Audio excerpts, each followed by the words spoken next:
All right, welcome back to Return On Podcast, where we talk about the experiences, obsessions, and habits of the most successful e-commerce entrepreneurs. I'm your host, Tyler Jeffcoat, and I want to welcome you to today's show. Friends, you're in for a treat today. I'm going to interview one of my favorite CEOs of a seven-figure e-commerce brand, Josh Gilliam. Let me tell you a little bit about Josh before I dive into that interview. Josh is a Army veteran who went to West Point, was an officer, served for a full career, and then retired. But as he got close to retiring, he launched a monster camping private label brand that's mostly on Amazon.com. And so I got to know him and have over the last few years as a personal friend. What I love about Josh, and maybe you can relate to this, is Josh woke up a year and a half ago with some pretty significant inventory challenges. Seemed like his profitability was swinging back and forth each month. He couldn't seem to properly reconcile his inventory, and he didn't seem to have great relationships with his suppliers. Well, he did what I hope all of you do, which he got on a plane here recently and spent time with his suppliers in Asia, and the results were staggering. And so I've brought him onto the show today to help walk you through the steps that he took that literally, I think, created 6 figures of return on investment for him. So let's dive into today's episode with Josh Gilliam. It's time to maximize profitability and cash flow. It's time to learn habits and hacks from the best e-com CEOs. It's time for Return On Podcast with me, Tyler Jeffcoat. All right, welcome back to Return On Podcast today. And guys, I'm really excited to get to talk to a dear friend of mine, Josh Gilliam from Coletti Coffee. Josh, welcome to the show today. Hey, thanks, Tyler. I appreciate bringing me on. So a little bit of history. So Josh and I've actually known each other really well for a few years. And Josh is a successful 7-figure Amazon seller, private label brand developer. And so Josh, I want to get a little bit of your story here, but let me just frame it this way. Josh is a guy who went to the West Point Army Academy. You played football there a little bit, right? I play lightweight football. Okay. Well, hey, listen, I'm heavier weight. And yet when I went to the University of Georgia and went to the dining hall the first day and saw their definition of a tight end or an offensive lineman, I decided I had no business being on the same field with them. So, so Josh, you went to West Point, you had a career, successful career as an Army guy, as an Army officer. I believe you retired here pretty recently as a colonel. Is that right? Lieutenant colonel. A lieutenant colonel. And then you kind of pivoted, you didn't wait until the end, but as you got closer to the end of your career, you pivoted into this private label brand that's really grown and become a huge, meaningful part of your life. And so would you give me a little bit of that pivot? Like how do you go from being an upper middle management within one of the most bureaucratic systems in the universe to being a freewheeling CEO of your own company? Oh man, Tyler, that's a really long story. That might be a podcast in itself. So, to try to make it super short, we were getting ready. The Army had was sending me to grad school to learn Islam, to teach at the Command General Staff College. And we were going to use that experience to learn Arabic and then to actually be missionaries. I was an Army chaplain, actually. Okay. Be missionaries in some of the harder places. And just in that process, God said, I want you to stay. And that's the dramatic story I'll save for another day. And it's instead excel in the grace of giving. And just trying to work that out was really turned into Coletti Coffee. And we've been trying to excel in the grace of giving by doing business well since 2015. And then, just got out of the Army in 2021 to do this full time. And so then your perspective is so fascinating because you're a lifelong learner. You and I also know each other because we share seats in a mastermind that we meet regularly. Maybe this is a great way to ask the Amazon related question is, what did you learn while you were transitioning and working with other people's brands that has helped you become a more successful Amazon brand owner yourself over the last couple of years? Anyway, what I learned is, wow, I'm like a better Amazon operator than I thought. This is a clown show over here. I mean, there's people that are good at attention to detail and whatnot, but I wasn't admiring what they were doing in the Amazon space. But what's interesting is that you're not the first person that's told me that exact thing. Hey, my experience, by the way, I've sat on a couple of advisory board roles within these aggregators. I'm still sitting on one of them now. And what I have found consistently is what you just said. And that's actually it's more profound than you think it is. And it's that just because you have a 9-figure or 10-figure budget doesn't mean you're going to be a successful operator of an Amazon business. And no, I felt like I was in there going, meeting with the COO going, hey, because he'd get together with me every other day. And I just kind of say, hey, these are some things I'm seeing, then those would kind of trickle down as changes, but they were very simple stuff. just like Army principles, like unity of command. Like, hey, you have this person that's getting direction from like 4 different places, and they're totally confused. And so we were just, yeah, anyway. So I really think I became friends with the COO, and we would meet, and he would always pick my brain on, hey, what are you seeing, like, with the other Amazon seller? What's the dirt? What's going on in the space? And so we would chat. But unfortunately, I didn't really learn that much, other than I don't want to. Well, I think I learned that the complexity of managing 6,000 SKUs. That I think that like playing the volume game there is destined to, well, you either have to be like really good at managerial stuff or just accept super low margins and try to scale that. But you're scaling complexity, right? And so I think I further like said, my strategy for like having a brand, having like a handful of SKUs that I know by name and I can shepherd is a good one to live a sane life. Well, it's interesting. You're touching on something that I feel like has been one of my key learnings just from the CFO seat over the last couple of years, observing and partnering with these aggregators. Is one of the core assumptions, Josh, was that we would gain a ton of economies of scale, scaling into this level of complexity that you're kind of alluding to there. And I didn't see that to be true on a couple of really important levels. One is I still have to understand my customer and my brand. And so the fact that I could maybe hire a kid out of college or grad school and make him the brand manager of a brand I just acquired, and that normally going well isn't always going to be true. And so that thesis number one, we go raise our Wall Street money, and thesis number one was we're going to be able to out advertise the Josh Gilliams of the world. These lowly 7-figure operators that are running their own brands, that have blood, sweat, and tears developed the products from scratch, and and in your case, you're the use case. You do go camping and love coffee. Like, we're just going to slap a kid in the seat and he's going to do just as well as Josh did. And that thesis, of course, proved to be very much so false. And then the second thesis that I saw to prove absolutely false was that, what we're going to do, Josh? We're going to manage the supply chain better. Even though it has 6,000 SKUs, 6,000 unique ASINs, we're going to manage it better because we're just smarter. We just got more resources. We're going to be able to centralize it. And I mean, can you speak to that a little bit? Obviously, that proved to not be true either, right? Yeah, it's supply chain it's so simple, but it's not.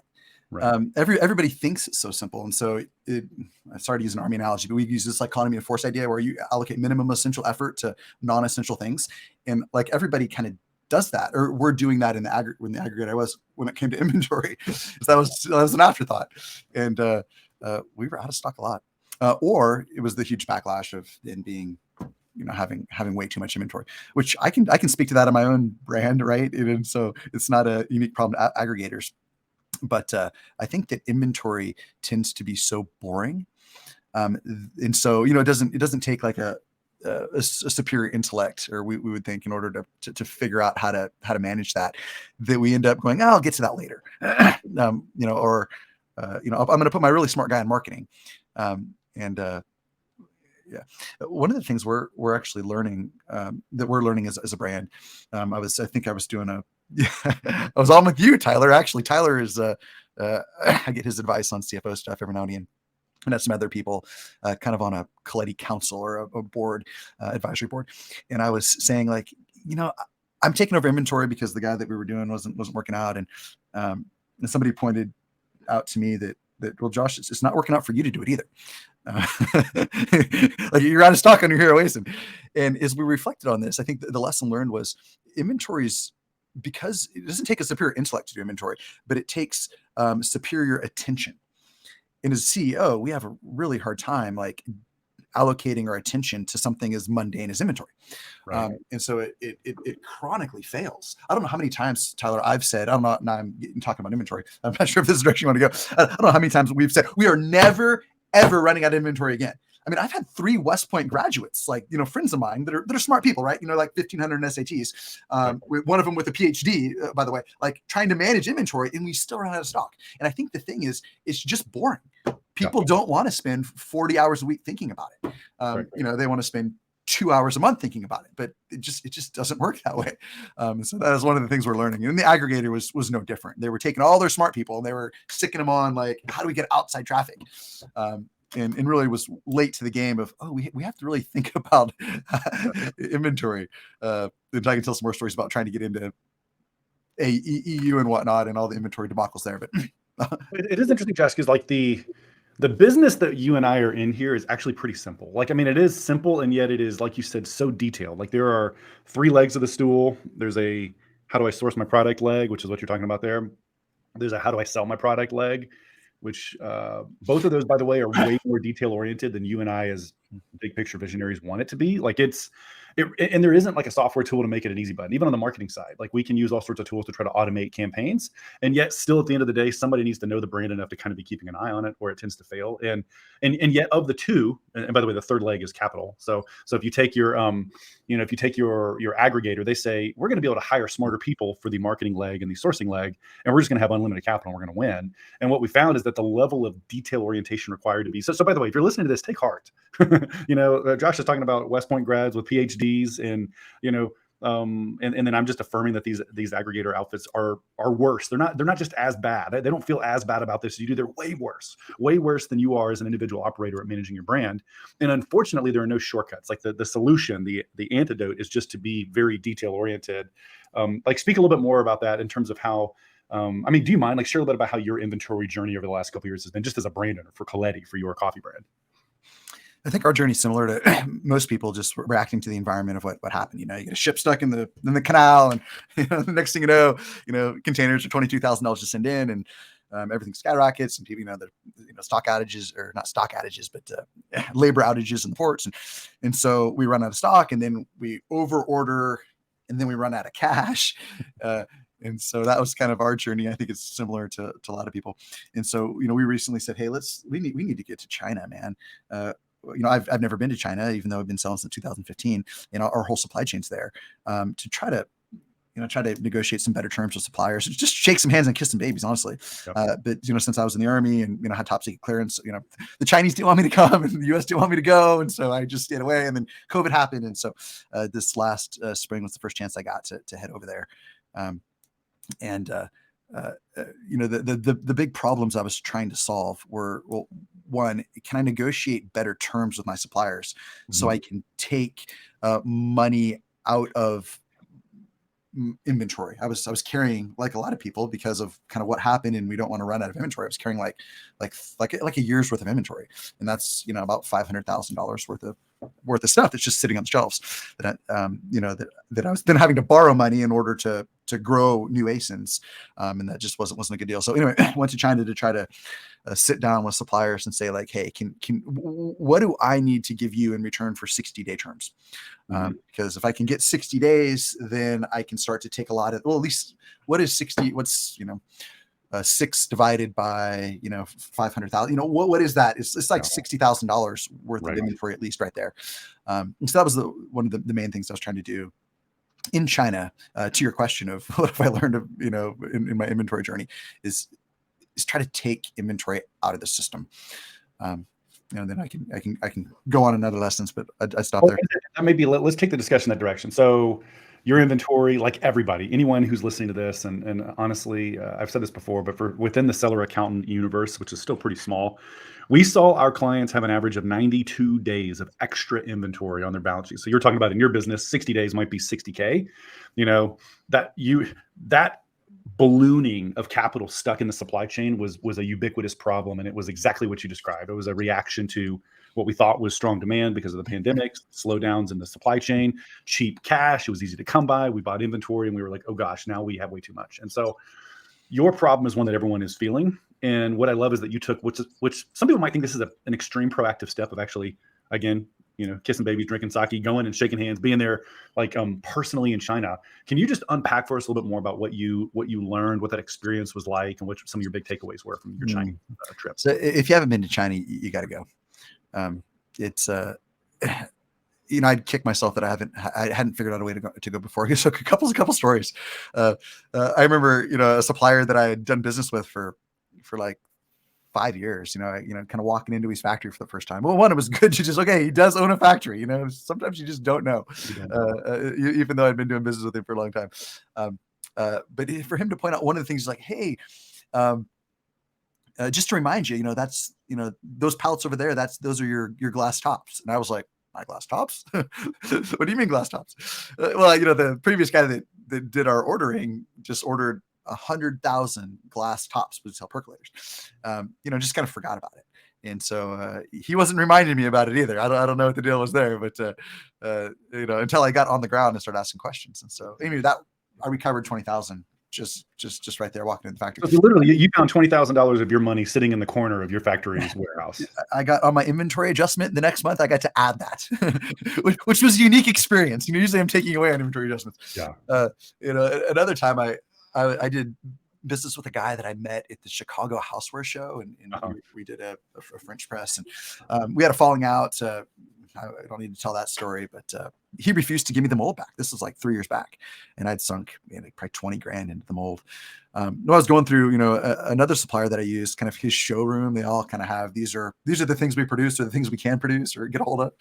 And I noticed my French press, and I was like, whoa, time out. Where'd you get this? Because we only did one production run, and he had like my color box, everything.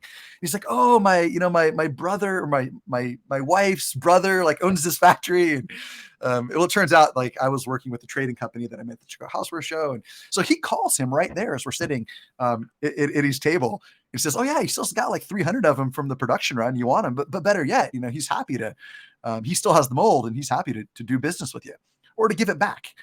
He had never knew you wanted it back.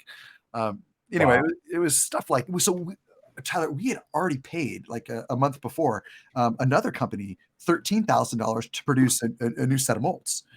Well, luckily they hadn't spent it yet. And so I was able to say, hey, time out, don't make those molds, please return that mold fee. So we recovered. It sounds like, circus, our sourcing efforts, I know.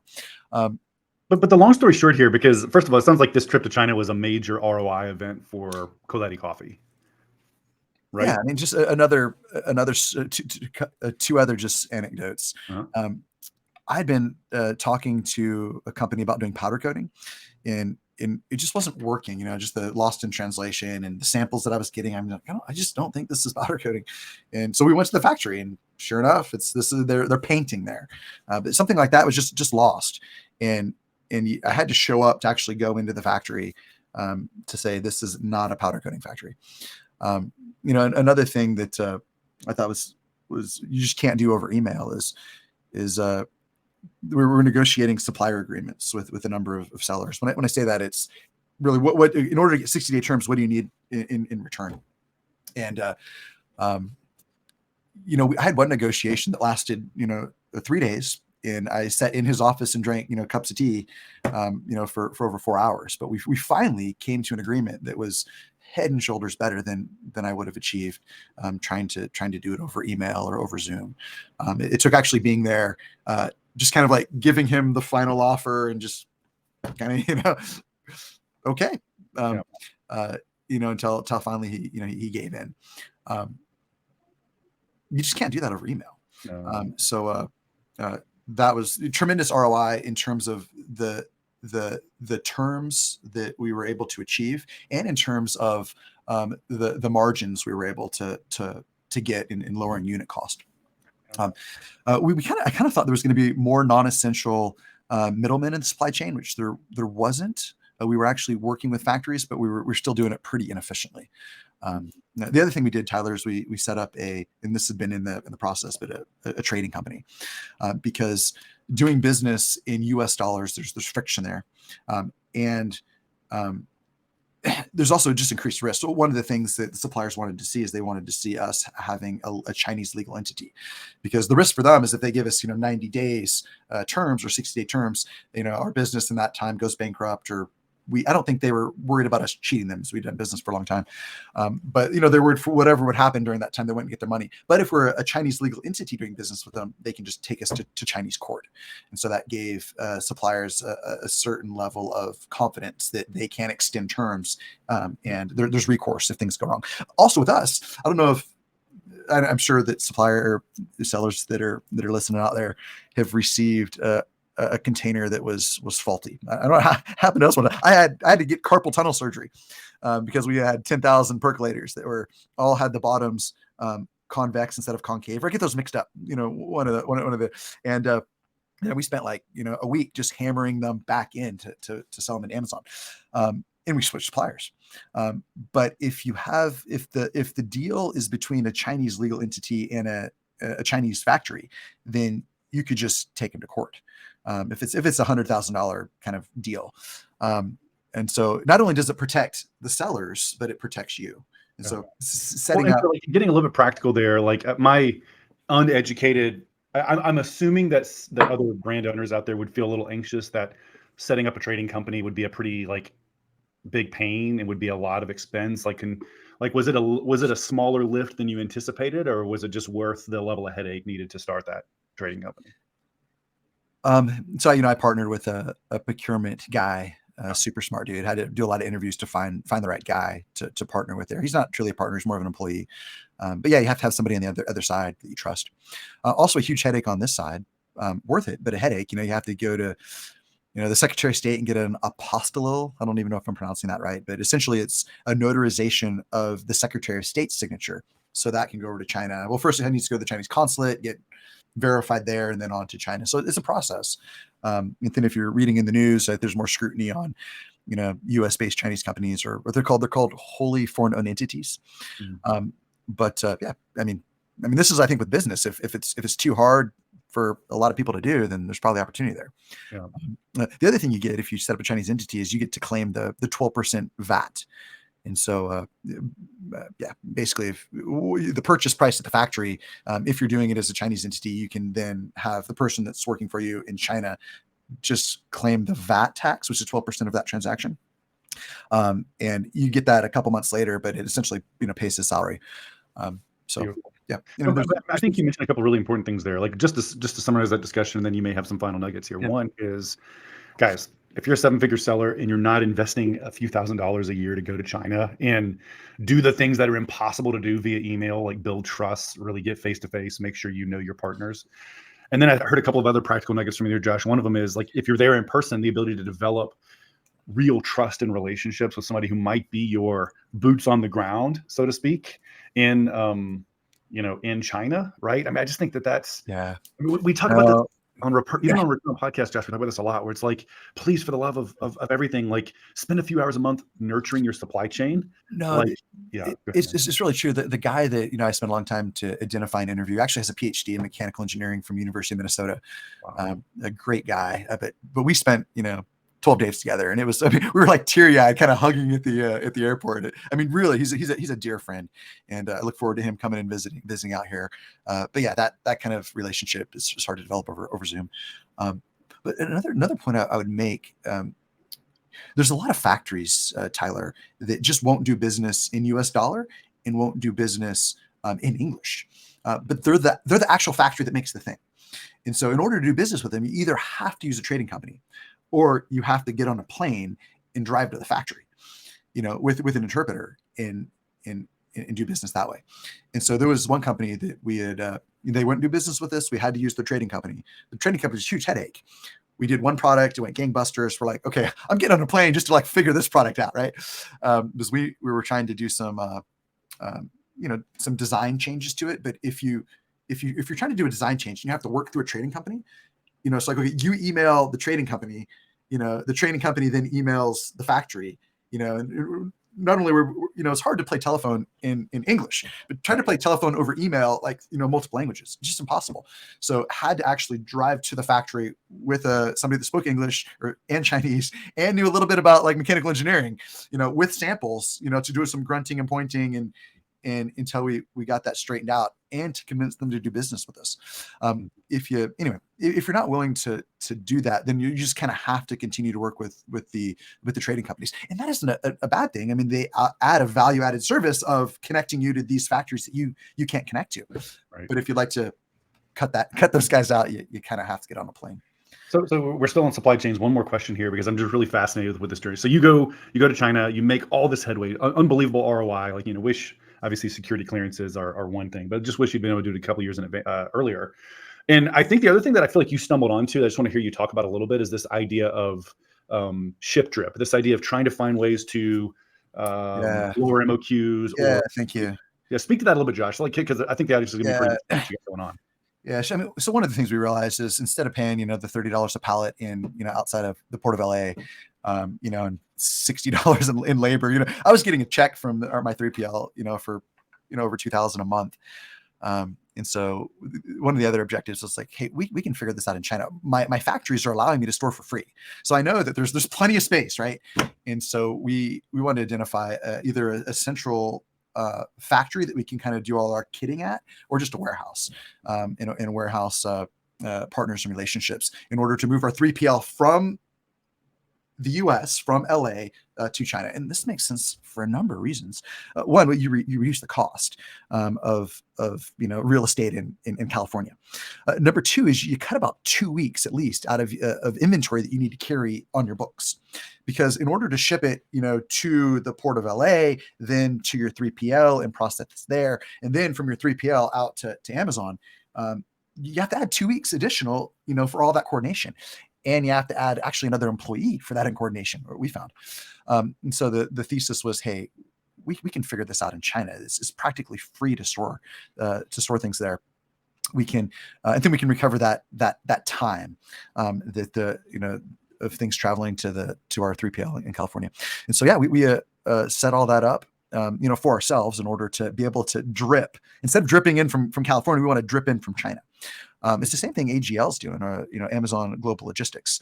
One of the questions you asked me, I'll come back to that story, Tyler. But one of the questions you asked me is, before we press play, is, hey, just what are you seeing? What are you learning? Where do you see this Amazon journey going?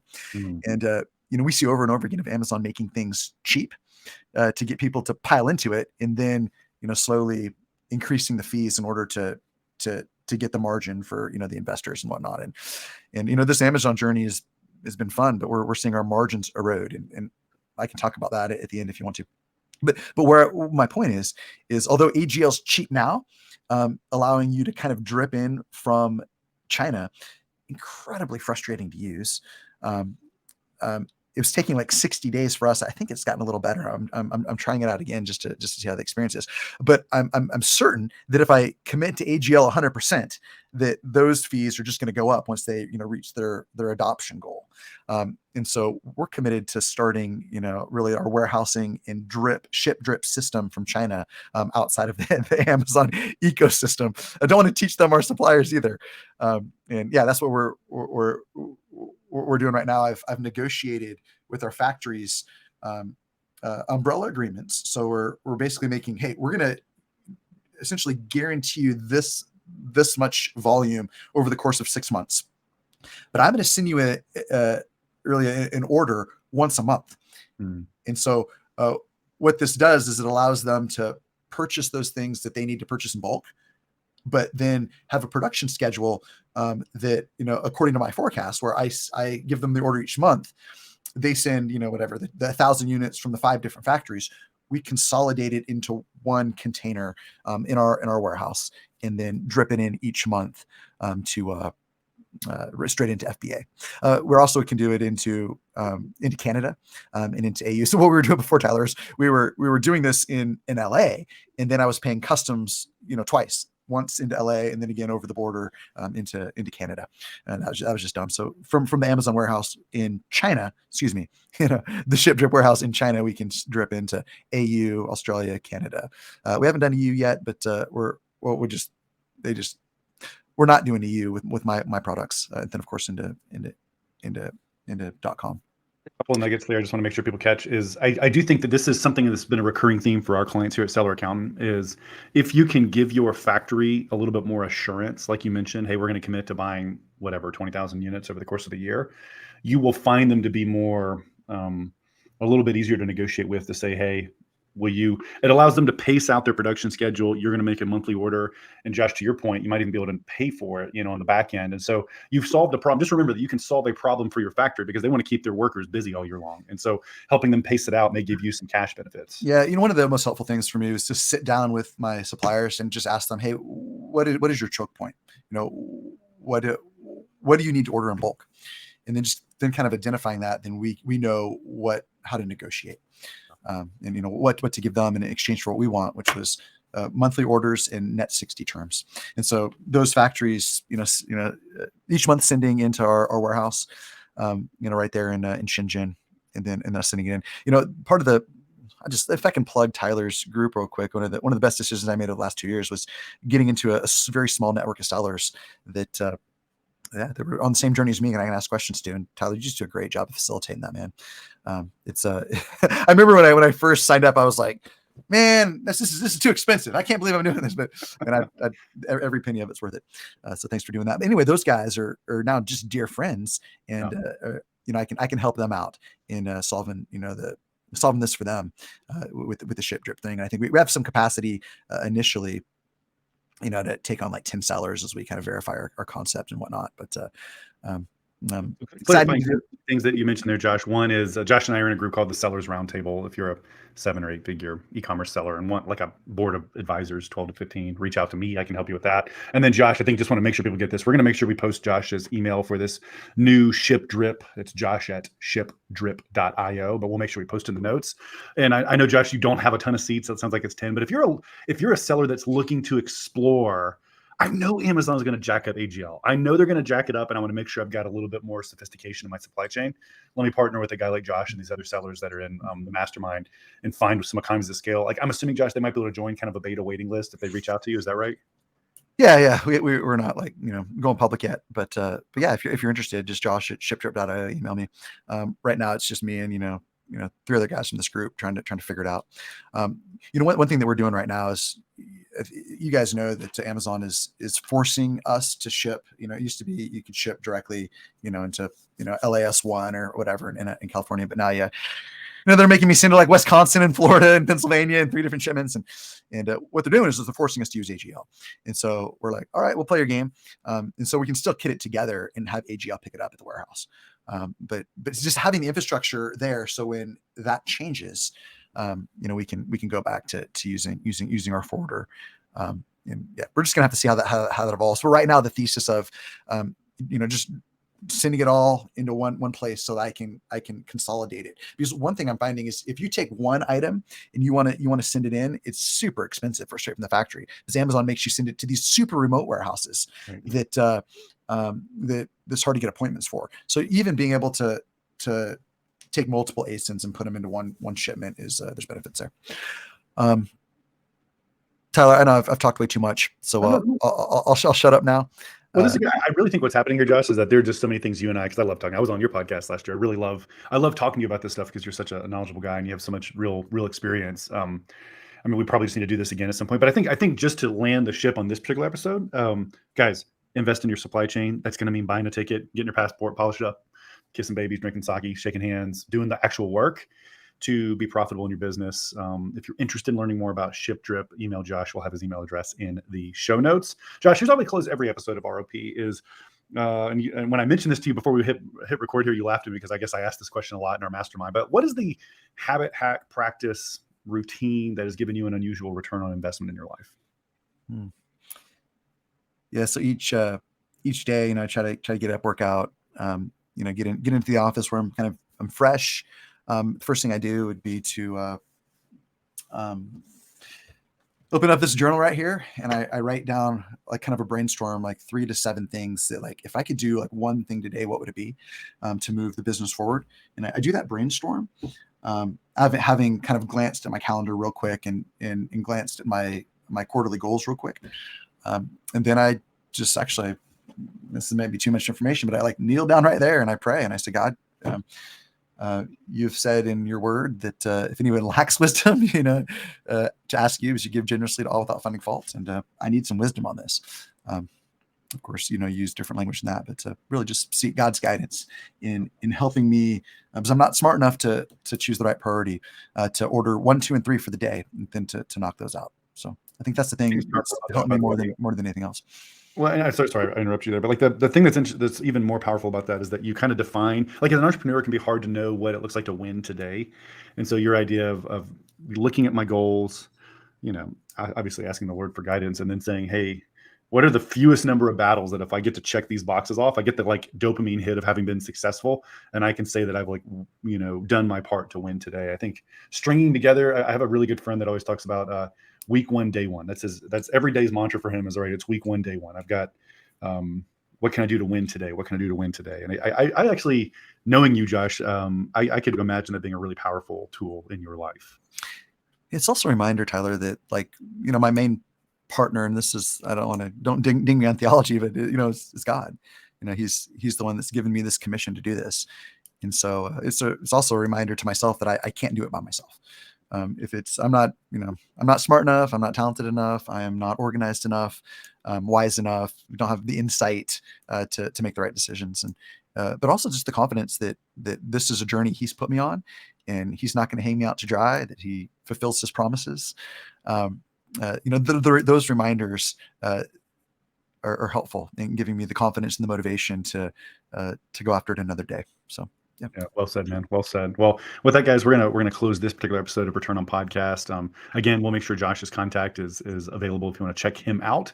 By the way, if you are a camper and you like making coffee, definitely check out Coletti. Hey, don't click on his ad. You know better. Go directly to the listing and buy that product. Leave him a 5-star review. But seriously, thanks for joining us today, Josh. We really are grateful for your time and for your thought leadership in the space, man. Appreciate you. Yeah, thanks, Tyler. Good to see you. Peace. Thanks. All right. And this has been Return on Podcast. I'm Tyler Jeffcoat.